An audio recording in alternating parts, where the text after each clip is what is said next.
Welcome back to this Live the Sunday talk show here on the Arise News channel. King Charles III and Camilla the Queen have officially been crowned King and Queen during the coronation ceremony at Westminster Abbey, the first coronation since that of Queen Elizabeth II in 1953. A massive crowd lined the royals' route to and from the ceremony over the course of several hours. Charles and Camilla began their procession towards the coronation from Buckingham Palace through central London in a golden carriage led by horses. About 200 members of the British military were mounted on horses as part of the procession, largely drawn from what's known as the Household Cavalry Regiment. On either side of the route to the Westminster Abbey were around 1,000 other soldiers, sailors and Royal Air Force personnel. While bells rang outside, trumpets and singing filled the inside of the abbey to mark their procession through the nave and past a large choir before taking their seats at the start of the formal ceremony. In his spoken part of the ceremony, Charles said that he has come to serve, not to be served, and to follow the example of the King of Kings. After being presented to the audience and repeatedly proclaimed as king, Charles swore a series of oaths that relate to his responsibilities in this new role. In his address to the congregation, the most senior clergyman in Britain, Archbishop of Canterbury, Justin Welby, told those there and those watching on television at home that we are here to crown a king, and we crown a king to serve. Welby later blessed oil that would be used to formally anoint Charles. As the choir sang again, Charles removed several layers of his robes and entered behind a screen where he was anointed with oil, hidden from public view but close to the altar. Over the course of several minutes, Charles was presented with several symbolic items, including swords and spears, many centuries old, ahead of his crowning. The heavy crown was placed on Charles's head as he held two golden rods, one in each hand, as he sat silently upon the 700-year-old wooden throne. Archbishop Welby shouted, "God save the King," and those gathered responded in kind before thundering trumpet fanfare. It was a colorful ceremony watched by millions of people on television and online. God save the King.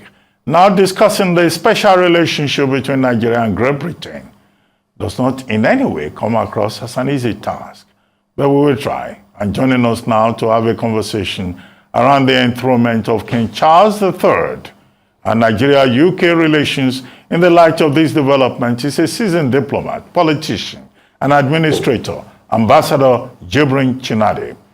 Good to have you, sir, on This Day Live. Thank you for joining us, Ambassador Chinade. Thank you. Well, Ambassador Chinade. Thank you, Dr. Abadi. Thank you. Very quickly, I mean, King Charles III is not just King of England, he's also the head of state, also of about 14 countries in the Commonwealth, and also head of the entire Commonwealth. And Nigeria, Britain, we have very strong relations. And we could see the Nigerian dimension to that event yesterday. Our head of state was there. Tiwa Savage, a Nigerian artist, is going to perform today. A Nigerian who is Director of Community Engagement to King Charles III, and Queen Camilla was also there. It was also, in fact, a Nigerian, Dame Anyonwu, who carried the sovereign orb during that event with very nationalistic Nigerian headgear. Now, what for you, in terms of diplomatic relations, should Nigerian look forward to now that King Charles III has been crowned as king, although the event itself has no legal implications? He's been king since his mother died. Thank you very much, Dr. Abati. I think it was really a sheer coincidence that yesterday I woke up at 8 o'clock in the morning to see the program of the coronation. And I followed it up until 3 o'clock. First and foremost, I must congratulate His Majesty for his accession to the British throne as King Charles III, followed by his consort, Queen Camilla, as Queen of England. The ceremony was indeed most impressive, and I believe that if you followed it very closely, you must be impressed with the very high quality of the protocol, the sitting arrangements, the decorum, the service, all the necessary instruments of state office were highly displayed by the British in their ceremony to crown the king.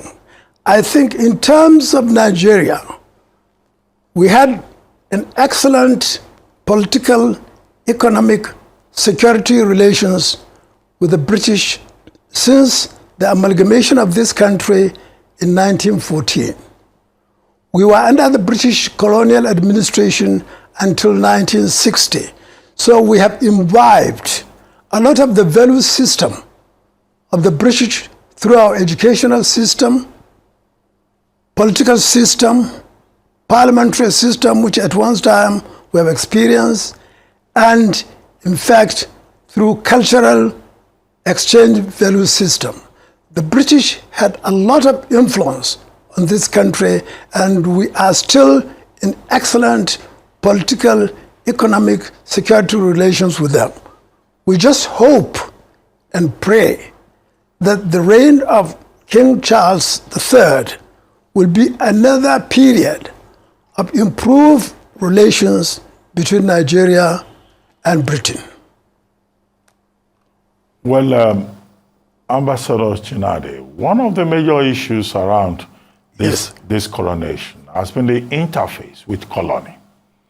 Although the big thing is that King Charles III wanted this to be a modern coronation, to be an inclusive, multicultural event. And we saw evidence of that. But even in spite of that, the South Africans are asking for their Cullinan diamonds.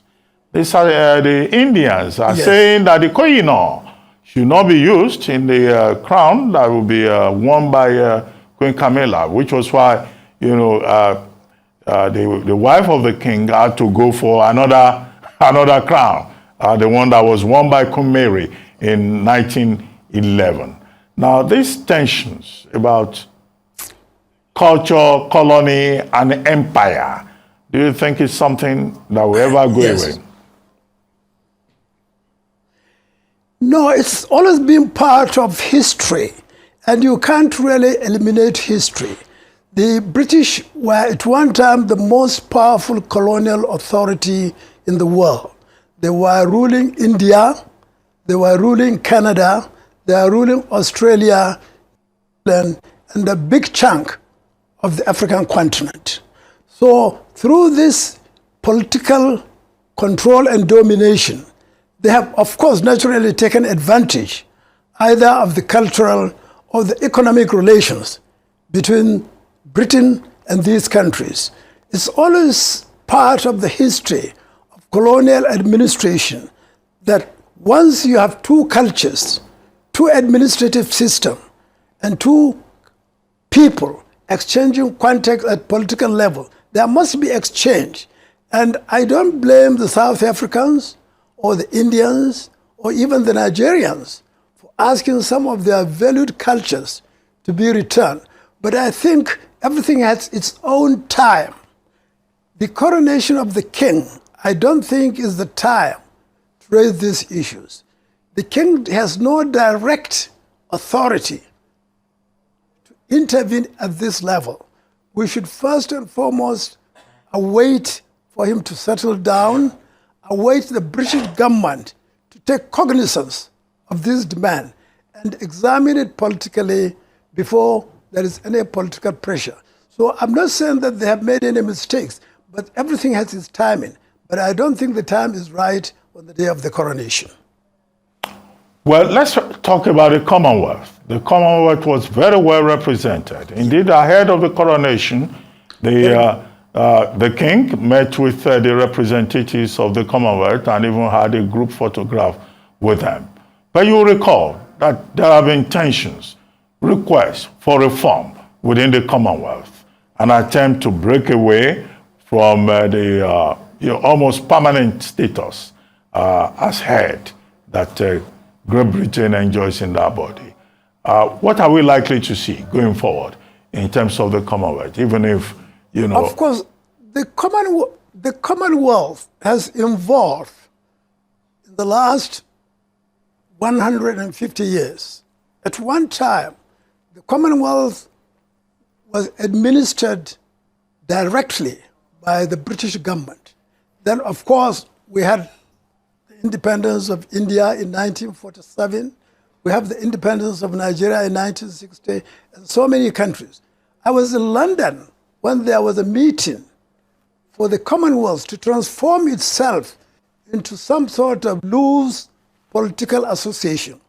At one time, the Queen was the head of the Nigerian government after independence. We had a Governor General representing her. In fact, the first Governor General was Dr. Nnamdi Azikiwe. At one time, we have to change all this into a Republican status. We now have our own president. And virtually most of the former Commonwealth countries have dropped the idea of the king or queen of Britain as their head of state. And in fact, even right now, if you go to Australia or New Zealand, there is a lot of argument on this issue. I think the Commonwealth has changed a lot. The Commonwealth Secretariat in London is an office now just to coordinate the activities of the Commonwealth, such as education, such as their conferences, biannual conferences of the Commonwealth, heads of state and government. But the head of state of the Commonwealth is no longer the king of Nigeria or the king of India. It's only for certain countries which they are really trying a process of disengaging. It's all based on the countries themselves to choose. The British are saying, we're ready. If you don't want the Queen to be your head of the Commonwealth or to be your Queen, you are free to do so. In fact, right now, there are a number of countries that were never part of the British Empire. Yesterday, they mentioned Gabon. They mentioned Rwanda as members of the Commonwealth. They mentioned Cameroon as members of the Commonwealth. These were new countries that came in because they felt politically that they will gain something out of the association. So the Commonwealth now is a loose political association, independent sovereign states with the headquarters in London, but most of the heads, the Commonwealth now has, I think, about 54 or 55 member states. It's voluntary, it's free, it's only when you want to join, you can join. I've just mentioned 3 countries which were never part of English-speaking countries: Gabon, Rwanda, and one others. So Togo, they mentioned even Togo. It's now a member. I didn't even know until yesterday. Togo is now a member of the Commonwealth. So you can see that the Commonwealth is evolving like any political institution or structure, and it will continue to evolve. The king, of course, will have an important role to play. The new king will have an important role to play as head of the Commonwealth, and as with London being the headquarters of the Commonwealth, but it's left to each individual state to decide its level of cooperation and participation within the Commonwealth group.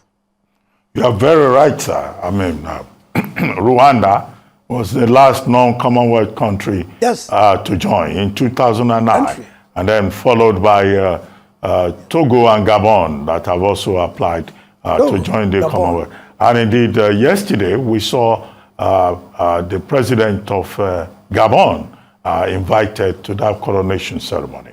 And let me ask you, there was an issue I was discussing with our first guest on this program today. Ike Ekweremadu, Senator, Deputy Senate President of Nigeria, who has just been sentenced. Now, we have had appeals for clemency by the House of Representatives of Nigeria, by the ECOWAS Parliament.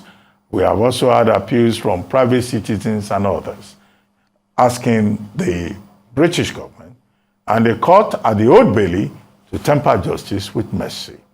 What will you say about the space for diplomacy at this stage, now that he has been sentenced, along with his wife and the doctor involved in the matter? Thank you very much for this question. I followed your discussion very closely, and I've also learned a lot out of the interview of the daughter, the distinguished Nigerian lawyer, and in fact the important questions you have raised. I think the court has done its work. The court has passed a judgment that they have found him guilty of the offenses charged. Now, the next level of any support or encouragement is through diplomacy. I believe by nature of our work, by nature of diplomacy, a lot could still be made, effort could still be made by governments, by civil service, civil organizations to assist our distinguished senator for what he has found guilty. Nobody is questioning the authority or the legitimacy of the British legal system. The next step, of course, is he has an option to appeal. But in addition to the appeal, I think there is still a continued role for diplomacy to assist our distinguished citizen who was found guilty of this offense, both individually, collectively, either through governments, associations, and even the Commonwealth. We can do a lot to assist Senator Ekweremadu to gain his freedom.